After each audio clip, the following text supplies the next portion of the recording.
চট্টগ্রামের রাঙ্গুনিয়া উপজেলার বেতাগী ইউনিয়নে সংযুক্ত আরব আমিরাতের প্রয়াত বাদশাহ শেখ জায়েদ বিন সুলতান আল নাহিয়ানের নামে হস্তান্তরকৃত প্রায় ১২০ একর জমি ৪ দশক ধরে পরিত্যক্ত পড়ে রয়েছে।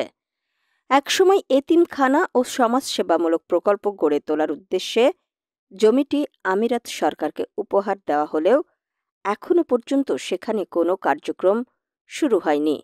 ফলে জমিটির ভবিষ্যৎ নিয়ে প্রশ্ন তুলেছেন স্থানীয়রা। ১৯৮৪ সালে বাংলাদেশ সফরের সময় শেখ জায়েদ একটি এতিমখানা স্থাপনের আগ্রহ প্রকাশ করেন।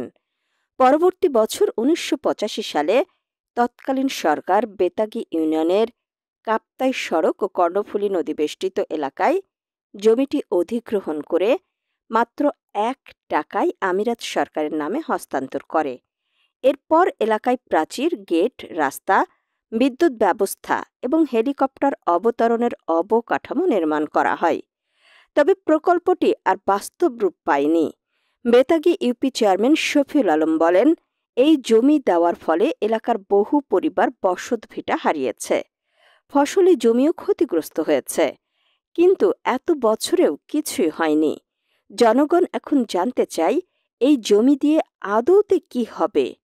স্থানীয় সূত্রে জানা গেছে, ২০২২ সালের জানুয়ারিতে স্বাস্থ্য অধিদপ্তরের মহাপরিচালক ডাক্তার খুরশিদ আলম প্রজেক্ট এলাকা সরজমিনে পরিদর্শন করেন।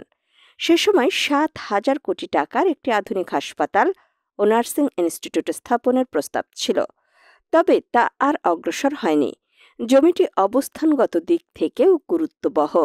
২৬ কিলোমিটারের মধ্যে চট্টগ্রাম শহর, পার্শ্ববর্তী রাউজান, হাটহাজারী, কাপ্তাই, রাঙামাটি, বান্দরবান, বোয়ালখালী, পটিয়া এবং নদী পথে মাত্র ১০ কিলোমিটার দূরে চট্টগ্রাম বন্দর।